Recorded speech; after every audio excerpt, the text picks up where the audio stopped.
Salut à tous et bienvenue pour cette nouvelle vidéo. Vous avez été très nombreux à l'avoir réclamé dans ma dernière vidéo, alors comme promis, la voilà.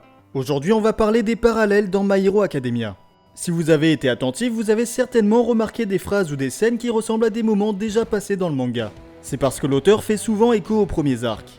En effet, Horikoshi adore mettre en parallèle des personnages, notamment pour accentuer leur développement.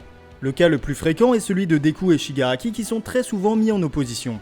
Les deux ont vécu des moments similaires pour nous montrer que tous les deux auraient pu basculer du bon ou du mauvais côté à quelques détails près. Mais certaines scènes rappellent également d'autres scènes pour le côté émotionnel. Il arrive aussi qu'un personnage se souvienne d'une phrase prononcée par un autre et qu'il la répète pour montrer qu'il a évolué. Bref, il y a de nombreuses raisons pour faire des parallèles. A noter qu'il y en a énormément, c'est pourquoi j'ai dû en sélectionner que 20. Mais si la vidéo vous plaît et que vous voulez une partie 2, vous avez juste à le faire savoir en mettant un maximum de pouces bleus. À 6000 pouces bleus, je fais une deuxième vidéo. Aussi, notez qu'il y aura des spoils vers la fin pour ceux qui regardent que l'animé. Mais ne vous en faites pas, je vous préviendrai. Bon, sans plus tarder, commençons avec le tout premier parallèle. Comme j'ai déjà évoqué Deku et Shigaraki, on va débuter avec ce premier parallèle qui a lieu à l'Arc Stein. En plus d'être très proches au niveau des planches, Deku et Shigaraki font face à deux obstacles dans leurs ambitions. Le premier doit apprendre à maîtriser le One for All et comprend qu'il en est encore très loin en affrontant Grand Torino. Tandis que le second ne fait pas vraiment face à un obstacle de puissance, mais surtout à une interrogation idéologique. Pour Stein, Shigaraki n'a pas de vraie conviction pour détruire la société. Les deux vont ainsi se remettre en question, ce qui va les aider à évoluer. Mais si les deux personnages sont liés, c'est également grâce à leur mentor. Vous êtes sûrement pas passé à côté, mais la phrase culte d'All Might « Tout va bien, la cavalerie est là » a été reprise par All for One. Ou du moins, la traduction est similaire puisqu'il le dit pas de la même manière. En effet, lorsqu'il recueille Shigaraki, il lui dit « Tout va bien, je suis là ». C'est évidemment pour créer une similitude avec le développement de Deku. La phrase qui lui a donné envie d'être un héros et qui continuait à lui donner espoir est également la phrase qui a rassuré Shigaraki. Lui qui était au plus mal après avoir tué sa famille, il est normal que la phrase prononcée par All for One ait apparu comme une bénédiction. Petit bonus pour ceux qui lisent Vigilante, Knuckle Duster prononce également cette phrase au chevet de sa fille à l'hôpital. Continuons avec mon parallèle préféré. En voyant le passé de Shigaraki, on comprend qu'il avait également pour rêve de devenir un héros. Et ça nous est montré à travers une scène qui fait écho à un flashback de Deku. Lorsque ce dernier admirait une carte de All Might, Shigaraki, ou plutôt Tenko, regardait avec admiration une photo de sa grand-mère Nana Shimura.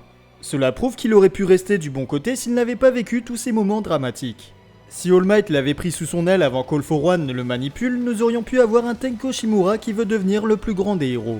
A l'inverse, Deku aurait très bien pu sombrer du mauvais côté si All for One lui avait tendu la main dans ses moments les plus compliqués. D'ailleurs, une phrase appuie ce propos. Lorsque Deku apprend qu'il est sans alter, sa mère essaye de le réconforter et lui dit qu'elle est désolée. Mais à cet instant précis, il aurait voulu entendre une phrase en particulier. Cette phrase finira par être prononcée par son idole All Might. Tu peux devenir un héros. Mais saviez-vous que Shigaraki aurait également voulu entendre cette phrase pendant son enfance?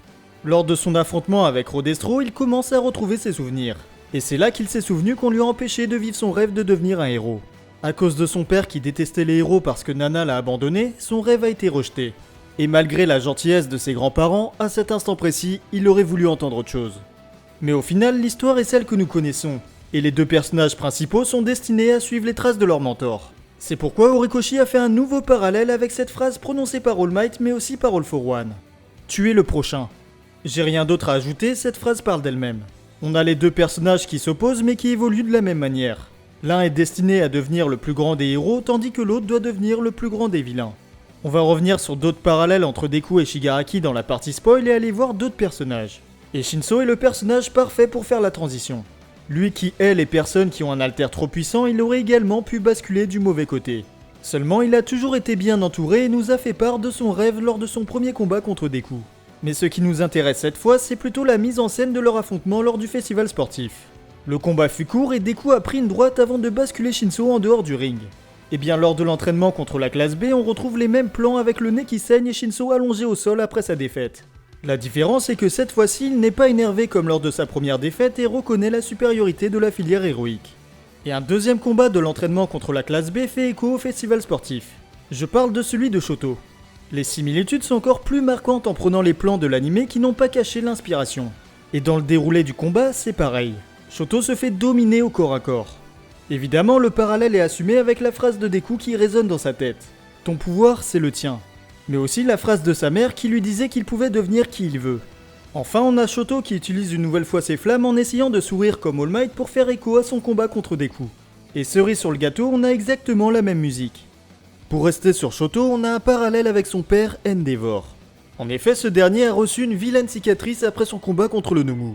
Et comme par hasard, sur le côté gauche de son visage. Une cicatrice qui n'est pas sans rappeler la brûlure de Shoto. Une situation ironique puisqu'il est indirectement responsable de celle de son fils. C'est bien évidemment fait exprès puisqu'à travers cette cicatrice, il partage désormais symboliquement le passé de Shoto. C'est pas pour rien que c'est le point de départ du nouveau Endeavor, celui qui comprend ses erreurs et qui va tout faire pour se racheter. Mais ses débuts en tant que numéro 1 sont également marqués par un deuxième parallèle. Tandis qu'All Might levait son bras gauche après sa victoire face à All For One à Kamino, Endeavor levait son bras droit après avoir vaincu son soi alternatif. Un geste symbolique pour celui qui a toujours essayé de surpasser le symbole de la paix. Malgré sa volonté de devenir le plus fort, il l'a toujours admiré, et lui rend indirectement un hommage. Endeavor va tout faire pour assurer son nouveau rôle. Il estime pouvoir devenir ce nouveau pilier et rassure la population à travers ce geste. Cependant, en levant le bras droit et non le gauche, c'est une manière de montrer qu'il sera un héros différent de All Might. Il est conscient qu'il en est loin, mais il va tout donner pour protéger son pays.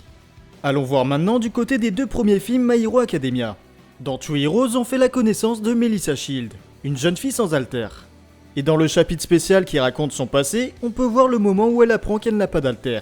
Une scène qui n'est pas sans rappeler celle de l'enfance de Deku. On peut également faire un parallèle avec le personnage de Mei puisque les deux personnages veulent devenir des héros grâce aux objets qu'ils créent. Ensuite, dans Heroes Rising, Deku rencontre Katsuma. Il aimerait devenir un héros mais son alter est inutile au combat. C'est ce qui rend le parallèle avec Deku très impactant puisqu'il nous rappelle ses premiers pas. En effet, lorsque Nine prend sa sœur en otage, Katsuma court vers lui pour la sauver. Et c'est exactement les mêmes plans que Deku lorsqu'il a couru pour sauver Bakugo dans l'épisode 2. Il est ensuite sauvé au dernier moment par Deku qui lui dira tout comme All Might lui a dit qu'il peut devenir un héros. Enfin, pour terminer la partie non spoiler, comment ne pas parler du parallèle entre Bakugo et Deku. Dans leur enfance, malgré le fait qu'il soit sans alter et donc considéré comme inférieur, Deku a toujours voulu aider Bakugo. Et un jour, lorsque ce dernier était tombé dans une rivière, Deku lui tendit la main en lui demandant si ça allait bien. Cette scène resta gravée dans la mémoire de Bakugo des années plus tard. Pourquoi lui a-t-il apporté son aide alors qu'il est inférieur? On aura ensuite une référence à cette scène lors de leur deuxième affrontement après le permis provisoire. L'occasion pour Bakugo de faire part de ses sentiments après la retraite d'All Might qu'il estime avoir provoqué en se faisant kidnapper. A noter que ce parallèle est également présent sur la cover du tome 29, preuve de l'importance de cette scène. Avant de passer à la partie spoiler pour les animés only, n'oubliez pas que si la vidéo vous plaît, vous pouvez mettre un petit pouce bleu pour m'encourager. Donc si vous quittez la vidéo maintenant et que la première partie de la vidéo vous a plu, n'hésitez pas. Par contre, si vous êtes à jour dans l'apparition des tomes en France, c'est-à-dire le tome 33, vous pouvez continuer la vidéo. Bref, Bakugo n'est pas le seul personnage à qui Deku doit tendre la main. Il y a évidemment sa némésis Shigaraki. Et Deku l'a bien compris lorsqu'il s'est retrouvé dans les vestiges avec lui. En voyant son regard, cela nous renvoie au moment où il a sauvé Bakugo. Deku a ressenti que Shigaraki avait besoin d'aide et a dit exactement la même phrase. « Tes yeux appelaient à l'aide ». Que ce soit dans la mise en scène des planches ou avec cette phrase, c'est évidemment un parallèle avec le tout premier chapitre. Un peu plus tard, au chapitre 305, on a de nouveau un parallèle avec le Deku enfant qui voulait aider Bakugo. Cette fois-ci, Deku a ressenti la détresse de Tenko. Et alors que les anciens détenteurs lui demandent s'il est capable de tuer Shigaraki, il explique qu'il veut le sauver. Tout comme il a tendu la main à la personne qui l'a harcelé pendant des années, il veut tendre la main à ce petit garçon malgré tout ce qu'a fait Shigaraki. Parce que le One for All est un pouvoir qui sert à sauver et pas à tuer. Et personne n'en est plus digne que Deku qui voulait sauver alors même qu'il n'avait aucun pouvoir. Pour rester sur Shigaraki, il y a un autre parallèle que j'aime beaucoup et qui concerne aussi Aizawa. Ce dernier est le seul héros que Shigaraki apprécie, et ce depuis leur toute première rencontre au SCA. Lorsqu'Aizawa a utilisé son alter pour empêcher Shigaraki de désintégrer Tsuyu, il lui dit qu'il a vraiment la classe. Et plus de 250 chapitres plus tard, au chapitre 275, Aizawa lui bloque de nouveau son alter. Shigaraki va alors répéter exactement la même phrase. « Tu as vraiment la classe, Eraserhead ». Il lui dira même une troisième fois qu'il a la classe lorsqu'il se tranche la jambe au chapitre 282. Et encore une fois, c'est mot pour mot exactement la même phrase. On va terminer avec 5 derniers parallèles que l'on retrouve dans le même arc. A la fin du chapitre 306, Deku quitte Yuei et la saga finale commence. A partir de là, Horikoshi va enchaîner les références à la première saga. Tout d'abord, la phrase prononcée par Deku lors de la dernière page du chapitre 306 est la même que celle qu'il prononce au tout premier chapitre. Il est énorme ce vilain. Sauf que cette fois-ci, l'intonation est complètement différente après tout ce qu'il a vécu. Ensuite, quand Deku s'éloigne de All Might et veut tout gérer tout seul sans l'aide de personne, cela fait référence au flashback de All Might et Night Eye. Ce dernier voulait retenir All Might d'aller sauver tout le monde malgré son état, et Deku commet les mêmes erreurs en n'écoutant pas ses conseils. Cela va conduire les autres élèves à s'en mêler et le ramener à UA. On a ainsi droit à 2 parallèles lors du combat de Deku contre la classe A. Quand Tenya décolle pour lui attraper la main, c'est une référence au sauvetage de Bakugo à Kamino. Les planches sont quasiment les mêmes et les élèves sont coordonnés pour l'attraper dans les airs. Il glisse même sur la glace de Shoto tandis que Tenya utilise sa vitesse.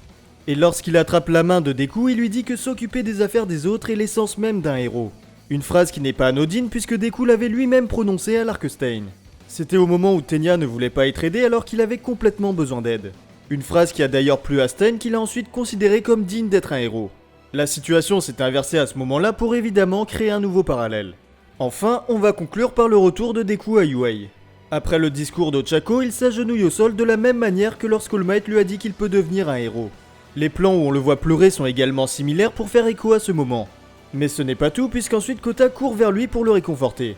Et tout comme avec Katsuma, c'est un parallèle avec le moment où Deku court sauver Bakugo. On a même le plan où il pleure qui est exactement le même que celui de Deku qui dit que ses yeux appelaient à l'aide. Bref, voilà, c'est la fin de cette vidéo, j'espère qu'elle vous aura plu. Si c'est le cas, n'hésitez pas à mettre un petit pouce bleu. Comme je l'ai dit, à 6000 pouces bleus, je fais une partie 2 sur les parallèles de My Hero Academia. En attendant, n'oubliez pas que je fais des live réactions des chapitres sur Twitch tous les dimanches. Alors si vous êtes intéressé, n'hésitez pas à passer me voir en live. C'est généralement vers 17h30, mais je vous conseille de me suivre sur Twitter et Instagram pour être au courant. Sur ce, je vous dis à la prochaine pour de nouvelles théories. Tchuss!